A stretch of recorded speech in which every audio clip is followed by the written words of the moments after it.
नमस्कार, मैं रचना शर्मा चढ़ती कला टाइम टीवी देख रहे सभी दर्शकों का स्वागत करती हूं। आप देख रहे हैं उत्तर प्रदेश के विशेष समाचार।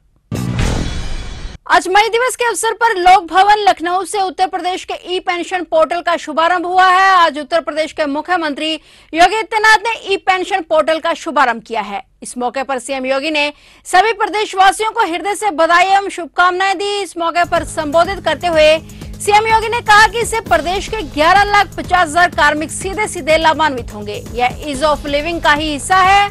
सीएम ने कहा कि ई पेंशन पोर्टल ऑनलाइन डैशबोर्ड द्वारा पूर्ण रूप से अनुरक्षित होगा। उत्तर प्रदेश देश का पहला राज्य है जो अपने पेंशन धारकों को यह सुविधा प्रदान कर रहा है। सीएम ने कहा कि अब पेंशन के लिए किसी कर्मचारी को भी भटकना नहीं पड़ेगा।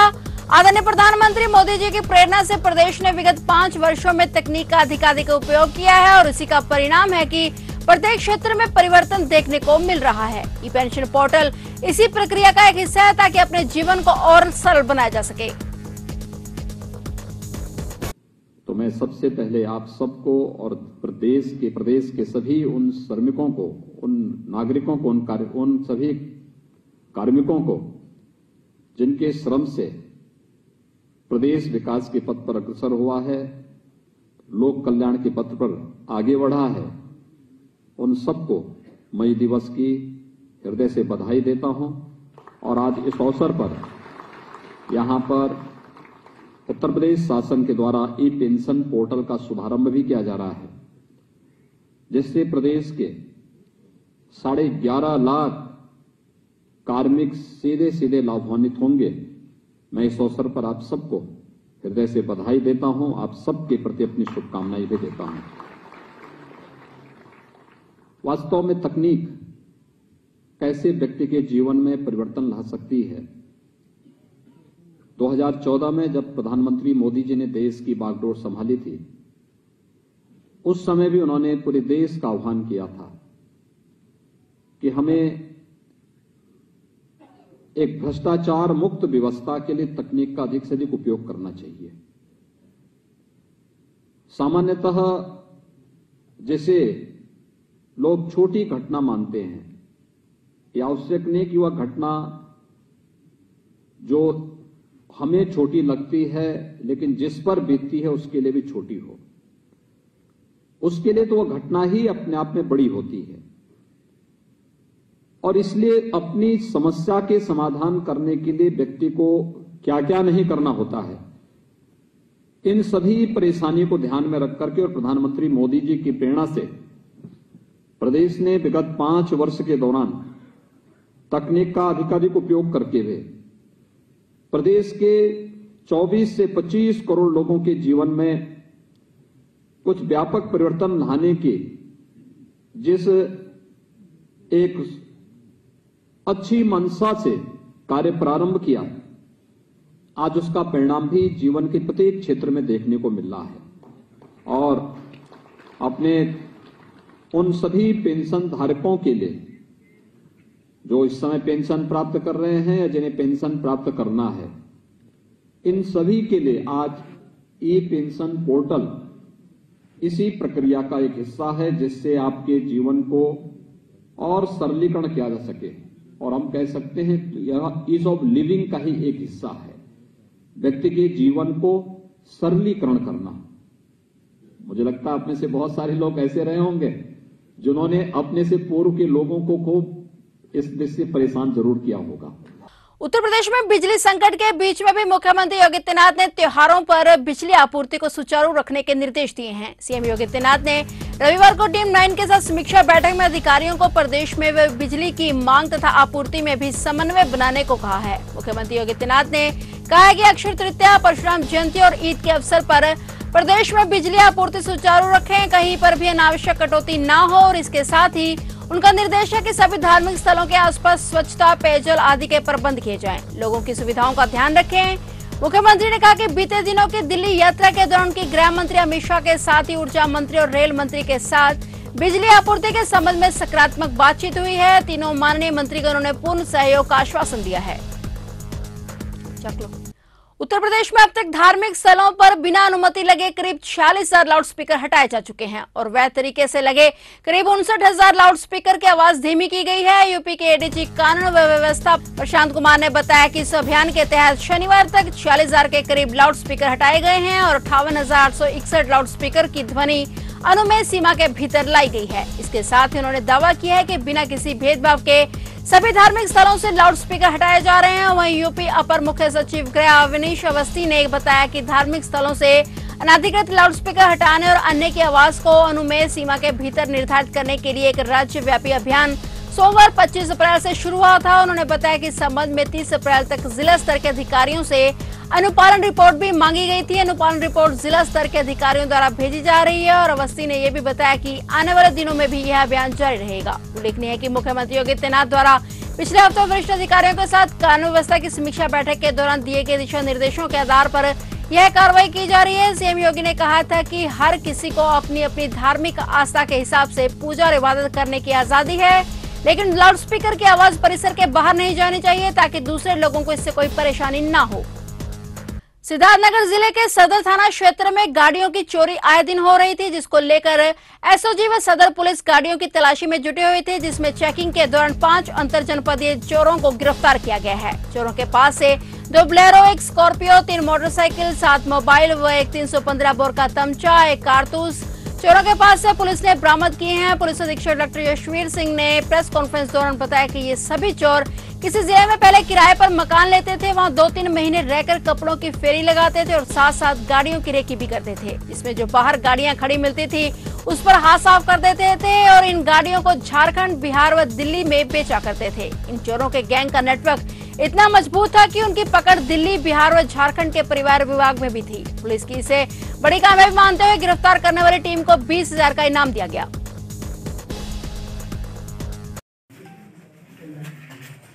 आज किस मामले को खुलासा हो रहा है, कितने लोग पकड़े गए, क्या है पूरा मामला? एक अंतर्राज्यीय गैंग का पर्दाफाश किया है पुलिस ने। इसमें जो भी है कि पुलिस ने आज भोर में चेकिंग करते हुए सड़क पर चेकिंग कर रहे थे, संदिग्ध स्कॉर्पियो गाड़ी में कुछ संदिग्ध लोगों को देखा। गाड़ी को रोककर जब उसके दस्तावेजों की डिमांड की गई तो वो लोग नहीं दिखा पाए। जब पूछताछ की गई तो उनमें से 2 लोग बिहार के रहने वाले थे, सिवान और गोपालगंज के, 3 लोग कौशाम्बी के रहने वाले थे। जनपद से बाहर के होने की वजह से और रात का टाइम होने की वजह से इसमें आगे तस्दीक किया गया तो इनके पास से 3 गाड़ियाँ और 2 गाड़ियाँ बोलेरो जो हमारी जनपद से सिद्धार्थनगर से पूर्व में चोरी हो रखी थी वो इन्होंने बरामद कराई हैं और 3 मोटरसाइकिल इन लोगों ने बरामद कराई है। इनका आपराधिक इतिहास है, इन्होंने बलिया में, प्रयागराज में भी वाहन चोरी की घटना को अंजाम दिया है। इसके अलावा बिहार में भी इन लोगों ने वाहन चोरी की घटना को अंजाम दिया है। ये कैसे करते हैं सर? देखिए ये लोग, इनका जो मोडस ऑपरेंडी है, ये किसी भी जनपद में किराए का कमरा ले लेते हैं। वहाँ पर जो कौशाम्बी वाले 3 लोग हैं वो कपड़े की फेरी लगाते हैं और घूम घूम कर दिन में रैकी कर लेते हैं कि वाहन कहाँ पर सुनसान एरिया में खड़ा है और शाम को जाकर एक विशेष प्रकार का इन लोगों ने पेचकस बनवाते हैं लोहार से। उस पेचकस के जरिए किसी भी गाड़ी का इन लोग लॉक तोड़ देते हैं और उस गाड़ी को चुरा कर उसको बेच देते हैं विभिन्न जनपदों में, विभिन्न राज्यों में। इनके द्वारा ये भी बताया गया है कि झारखंड तक ये लोग बेच देते हैं, बिहार, झारखंड, दिल्ली, सभी जगह इंजन नंबर, चेसिस नंबर उसका बदल देते हैं। उसी के अनुसार इन लोगों ने ये भी बताया है कि कुछ आरटीओ कार्यालय में इन लोगों की घुसपैठ है, वहाँ से लोग दस्तावेज बनवा लेते हैं फर्जी और इस तरीके से अच्छे मुनाफे पे इन गाड़ियों को बेचते हैं। कुल कितने वाहन बरामद हुए? 3 वाहन हम लोगों ने बरामद किए हैं, जिनमें से 2 वाहन हमारे ही जनपद से चोरी हैं पूर्व में। बोलेरो गाड़ियां हैं दोनों। एक स्कॉर्पियो गाड़ी जिसमें सवार थे वो भी तस्दीक नहीं हुई है क्योंकि उसका engine number, chassis number in लोगों ने मिटा दिया है। बाकी 3 मोटरसाइकिल भी इन लोगों ने बरामद कराई हैं जिनसे इन लोग घूम घूम कर रैकी करते थे। सर गिरफ्तार करने वाले को कितना पुरस्कार? पुलिस टीम ने इसमें अच्छा काम किया है, मेहनत की है पुलिस की टीम ने इसमें, तो इसमें 20,000 का इनाम पुलिस की टीम को दिया गया है।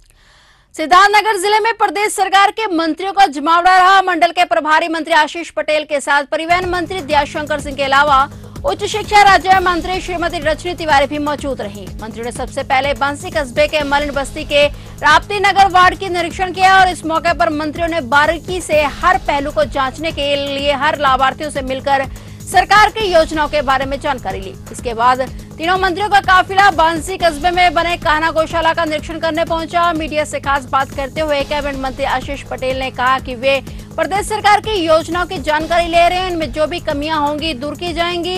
प्रदेश सरकार योजनाओं को जन जन तक पहुंचाने के लिए पूरी तरह से कटिबद्ध है।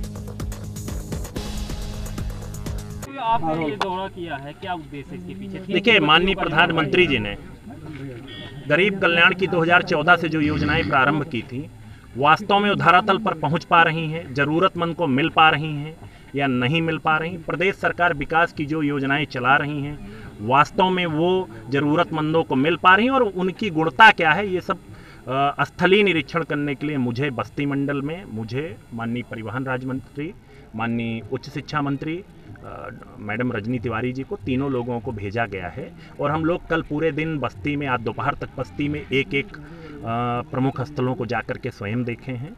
और आज और कल दोपहर तक हम लोग सिद्धार्थनगर जिले के अलग अलग स्थानों पर जाएंगे। कल हम लोग संत कबीर नगर रहेंगे। ये पूरी प्रक्रिया है और अपनी रिपोर्ट जाकर के मुख्यमंत्री जी को देंगे।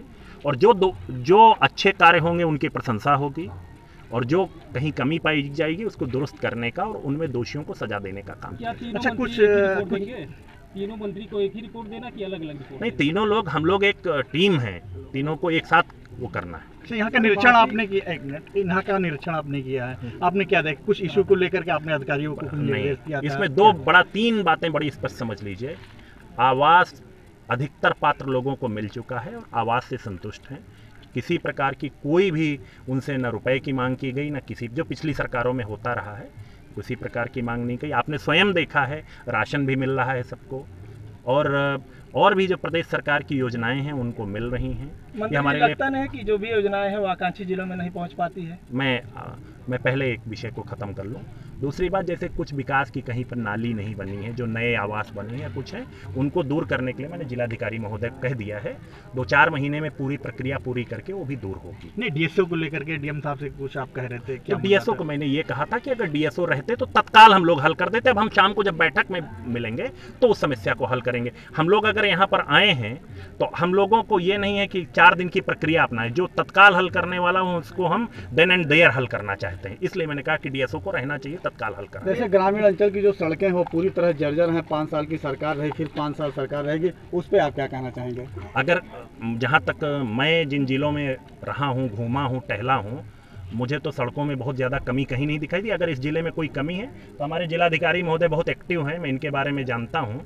तो हम लोग और हमारे विधायक जी भी हैं, यहाँ के जनप्रतिनिधि और भी जो है माननीय सांसद जी भी हैं, सब लोग मिल करके जो है उसको अगले कुछ दिनों में, मैं टाइम पीरियड तो नहीं बता रहा हूँ, लेकिन पूरे प्रक्रिया को पूरा होने में 1-8 साल लगते हैं। आपको परिवर्तन। जौनपुर पुलिस ने 5 अंतर्प्रदेशीय गौवंश तस्करों को गिरफ्तार करने में सफलता हासिल की है। अजय साहनी, वरिष्ठ पुलिस अधीक्षक जनपद जौनपुर के द्वारा जनपद में अपराध की रोकथाम एवं अपराधियों की गिरफ्तारी हेतु चलाए जा रहे अभियान के तहत जौनपुर के थाना खेत सराय स्वाट व सर्विलांस की संयुक्त टीम ने 5 शातिर अंतर जनपदीय गौवंश पशु तस्करों को गिरफ्तार कर लिया है, जिनके कब्जे से एक स्विफ्ट डिजायर, एक पिकअप, गौवंशीय पशु, मोबाइल व नकदी बरामद किए गए हैं, जिन्हें मुकदमा पंजीकृत कर जेल भेज दिया गया है। क्या वर्कआउट हुआ इसको? ये जनपद जौनपुर में स्वाट और सर्विलांस की टीम काफ़ी समय से लगी हुई थी। इनके द्वारा एक अंतर्राज्यीय गैंग पकड़ा गया है जो लगातार यहाँ जौनपुर से पशुओं की तस्करी और आसपास के जनपदों से लेकर जाते थे और ये बिहार सिवान होते हुए पश्चिम बंगाल तक इनके पहुँचाए जाने के जानवरों की सूचना मिली थी। इस सूचना पर फिलहाल अभी 2 पिकअप, 1 कार और 5 अभियुक्त गिरफ्तार किए गए हैं। इसमें से कुछ अभियुक्त आजमगढ़ के हैं, कुछ जौनपुर के हैं। साथ ही ये पूरे ट्रेल में 10 और लोगों का नाम आया है, जिसमें बिहार के भी कुछ लोग हैं। और साथ ही यहाँ से जो गाड़ियाँ जाती थी ये आजमगढ़, देवरिया होते हुए बॉर्डर क्रॉस करती थी और बिहार में एंट्री करती थी। ये पूरा एक नेक्सस गैंग है जो यहाँ से पश्चिम बंगाल तक लगातार चलता था, गाड़ियाँ क्रॉस कराता था और इसमें अभी लगातार कार्रवाई सुनिश्चित की जा रही है। इन सभी अभियुक्तों को गिरफ्तार किया गया है और इनके द्वारा पूरी बात बताई गई है, उस पर कार्रवाई सुनिश्चित की जा रही है। कोई बैकग्राउंड की हिस्ट्री? हाँ, इसमें से कईयों की क्रिमिनल हिस्ट्री है और पहले के भी मुकदमे रहे हैं। बाकी और भी डिटेल इन लोग का हम लोग अलग अलग स्थानों से जानकारी प्राप्त कर रहे हैं। इसमें कुछ लोग हैं जो अपने आप को तथाकथित नेता भी बताते हैं, तथाकथित पत्रकार भी कुछ शामिल हैं और इन सभी लोगों को जो गिरफ्तार किया गया है, साथ ही जो नाम अरेस्ट अभी नहीं हुए हैं उनका नाम विवेचना में खोला गया है, इन सभी के खिलाफ कार्रवाई की जा रही है। ये कितनी लंबी समय से गिरोह चल रहा था जौनपुर में? अभी इनकी पूछताछ की जा रही है। पूछताछ में अभी प्रथम दृष्टिया जो सामने आया, इसमें एक व्यक्ति है जो वहाँ से आया और बिहार और वेस्ट बंगाल के लोगों से संपर्क में रहा। ये सऊदी अरब से 2 साल पहले आया है 2 साल पहले सऊदी से आने के बाद ये लगातार 1 साल तक लोगों के टच में रहा, कैसे कैसे काम करेंगे। उसके बाद इधर इन लोगों ने कार्य करना शुरू किया था। उत्तर प्रदेश की कैबिनेट मंत्री बेबी रानी मौर्य ने झांसी मंडल में चल रहे कार्यों की समीक्षा की। अधिकारियों की बैठक में उन्होंने समीक्षा करते हुए कार्यों में तेजी लाने के निर्देश दिए। इसके अलावा 100 दिन की कार्य योजना को 100% अमल में लाए जाने के लिए कहा गया। कैबिनेट मंत्री ने बताया कि उत्तर प्रदेश में महिलाओं और बालिकाओं की सुरक्षा के लिए विशेष सुरक्षा दलों का गठन किया गया है। ये दल लड़कियों के स्कूलों के आसपास और भीड़भाड़ वाले इलाकों में तैनात रहेंगे, ताकि यदि किसी महिला या बालिका के साथ कोई घटना होती है तो उस पर तत्काल कार्रवाई की जाए। उन्होंने दावा किया कि पूरे उत्तर प्रदेश में महिलाओं से संबंधित अपराधों में कमी आई है। वहीं उन्होंने गौशालाओं के संबंध में भी अधिकारियों को दिशा निर्देश जारी कर दिए हैं। बैठक में विधायकों ने सुझाव दिए कि 2 महीने के लिए खेत इस समय खाली पड़े हैं, इसलिए गौशालाओं में बंद गौवंश को खुले में छोड़ दिया जाना चाहिए, ताकि वह खुली हवा में सांस ले। वहीं उन्होंने गुरसराय में गौशाला में हुए अग्निकांड के बारे में भी उन्होंने अनभिज्ञता जताई। और महिलाओं की सिक्योरिटी के लिए विशेष सुरक्षा दल बनाए गए हैं, जो पहले एंटी स्क्वाड नाम था। विशेष सुरक्षा दल जो हर स्कूल के पास, कॉलेज के पास, हॉस्पिटल है, मॉल है, वहाँ वो तैनात किए गए हैं। अगर किसी बच्ची के संग कोई छेड़छाड़ होती है, किसी महिला के साथ होती है, उस पर तुरंत कार्रवाई होगी। इसके अलावा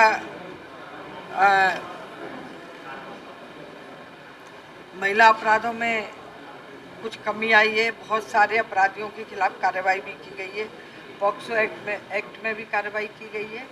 ऐसे अभी महिला शक्ति मिशन पर हम बात कर रहे थे और फिर गौवंश आया, उसमें हमारे विधायक जी का और काफ़ी लोगों का ये सुझाव है कि अभी खेत खाली है, 2 महीने के लिए जो गाय बेचारी बंद है उनको खोल देना चाहिए, जिससे कि अपना एक तो गर्मी से परेशान होंगी वहाँ, इससे वो बाहर घूमेंगी फिरेंगी। 15 जुलाई के बाद जब हमारी फिर से खेती शुरू होगी तो फिर उनको रखा जाएगा। वाराणसी एक रेशम फार्म के प्रबंधक के साथ 2 करोड़ रुपए की ठगी करने का मामला प्रकाश में आया था। टैक्स में छूट दिलाने के नाम पर 2 ठगों ने झांसा देकर घटना को अंजाम दिया था। इसका वाराणसी पुलिस ने खुलासा कर दिया है। मामले में 4 अंतर्राज्यीय बदमाशों को गिरफ्तार कर लिया गया है। उनके कब्जे से 1 करोड़ 87 लाख रुपए नकद, 7 मोबाइल, विभिन्न बैंकों के 8 ATM कार्ड व आइडेंटिटी कार्ड बरामद किए गए हैं। बदमाशों ने अत्यंत शातिराना अंदाज में वारदात को अंजाम दिया था। वारदात को अंजाम देने वालों में से 3 की गिरफ्तारी मुंबई से और 1 अपराधी की गिरफ्तारी दिल्ली NCR से की गई है। चारों से पूछताछ कर आज उन्हें कोर्ट में पेश कर जेल भेजा जाएगा। तरह का खुलासा क्या हुई थी घटना? देखिए, ऐसा है कि 20 अप्रैल को थाना चेतगंज में एक मुकदमा पंजीकृत होता है, जिसमें पीड़ित के द्वारा ये तहरीर और FIR दर्ज कराई जाती है कि उसके लगभग 2 करोड़ रुपए 4 अज्ञात लोगों के द्वारा ठग लिए गए हैं। इसकी विवेचना शुरू से ही हम लोगों ने क्राइम ब्रांच और सर्विलांस टीम को लगाया। उनके द्वारा विवेचना में ये पता लगाया गया कि इस घटना को अंजाम देने में जो मास्टरमाइंड है वह पंकज भारद्वाज नाम का व्यक्ति है, जो कि मूलतः हरियाणा का रहने वाला है, दिल्ली NCR में रहता था। हाल में वो पिछले कई दिनों से मुंबई में रुका हुआ है तथा उनके 2 साथी, जिनके नाम रोहन खिमची और तरुण गौतम हैं, इन्होंने बनारस में आके एक योजनाबद्ध तरीके से इस पूरे घटना को अंजाम दिया तथा फ्लाइट से घटना वाले दिन रात्रि में ये वापस दिल्ली चले जाते हैं, जहां से ये मुंबई सेफ हाइड आउट के लिए पहुंचते हैं। इलेक्ट्रॉनिक एविडेंस के आधार पर, साइबर डिटेक्शन के अनुसार हमें इनकी लोकेशन मुंबई में मिलती है, तो एक टीम हम मुंबई रवाना करते हैं, जहां पर इनकी कालांतर में गिरफ्तारी मुंबई के एक 5 सितारा होटल से होती है और मुंबई में फिर हम लोग इन 3 अभियुक्तों को, जिनको गिरफ्तार हमने मुंबई से किया था, वहां के एक विशेष न्यायालय में प्रस्तुत करते हैं और ट्रांजिट रिमांड प्राप्त करते हैं। इनके बताए अनुसार जो ये धनराशि थी, उस धनराशि को दिल्ली के एक व्यक्ति के पास पहुंचा दिया गया था। ये किस माध्यम से पहुंचाया गया था, ये हमारे विवेचना का विषय है। झांसी के गुरसराय में रामनगर रोड स्थित निर्माणाधीन पानी की टंकी स्वास्थ्य केंद्र गुरसराय थाना परिसर का जिलाधिकारी झांसी द्वारा निरीक्षण किया गया। निरीक्षण के दौरान लापरवाही करने पर 3 चिकित्सक सहित 8 स्वास्थ्य कर्मचारियों के वेतन पर रोक लगा दी गई है। रामनगर रोड स्थित गौशाला में आग लगने से यहां रखा भूसा, लकड़ी व गौशाला में रखी हुई कई चीजें जल गई थी और 2 जानवर आग की चपेट में आ गए थे, जिनकी जांच करने जिलाधिकारी रविंद्र कुमार, उप जिलाधिकारी, खंड विकास अधिकारी, नगर पालिका के अधिशासी अधिकारी ने मौके पर पहुंचकर स्थानीय लोगों से घटना की जानकारी ली। उन्होंने कहा कि 3 महीने के अंदर दूसरी गौशाला का प्रबंध करने के आदेश दिए हैं। उन्होंने गौवंश के लिए पर्याप्त मात्रा में चारा, भूसा, पानी का इंतजाम करने की बात कही। इसके बाद उन्होंने गुरसराय के लिए बन रही जल निगम द्वारा बन रही पेयजल आपूर्ति के लिए टंकी का निरीक्षण किया। उधर उन्होंने प्रोजेक्ट मैनेजर अजय तिवारी से पूछा कि 2019 से कार्य चल रहा है और ये कब तक पूरा होगा।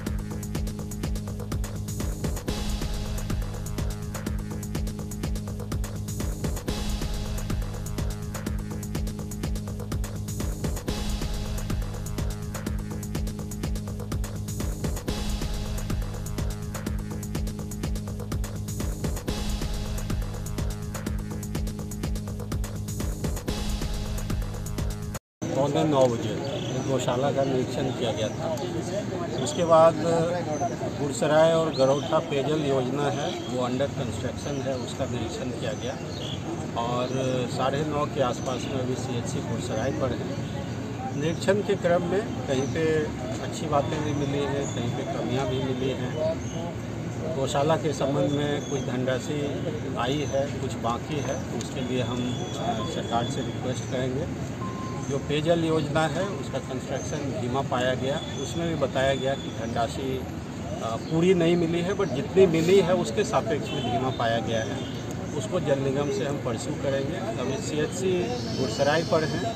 आम लोगों का फीडबैक ठीक आया है, परंतु कुछ कर्मचारी और कुछ डॉक्टर साहबान एब्सेंट पाए गए, अनड्यू एब्सेंट, अनऑथराइज एब्सेंट पाए गए हैं। कोल्ड चेन में थोड़ी सी खामियाँ मिली हैं। जो मेडिसिन का स्टॉक था हालांकि मेंटेन है, बट प्रॉपर्ली डॉक्यूमेंटेड नहीं है, उसके बारे में जो आवश्यक कदम है। ऐसा महिला फार्मासिस्ट ने जो आत्महत्या की थी कब की थी वो तो अब देखिए मार्च का मेटाबी में देखिए ऐसा है कि अभी जो आत्महत्या का मामला है बहुत पुराना है और उसके बारे में दिखवा लेंगे। अभी जो हमारा मेन एम है वो है कि जन सेवाएँ, गर्मी है, ग्रीष्मकालीन है ना, पानी की समस्या है, जो अब फिलहाल उत्तर प्रदेश के विशेष समाचारों में इतना ही और नए समाचारों के साथ फिर से हाजिर होंगे। तब तक के लिए देखते रहिए चढ़ती कला टाइम टीवी।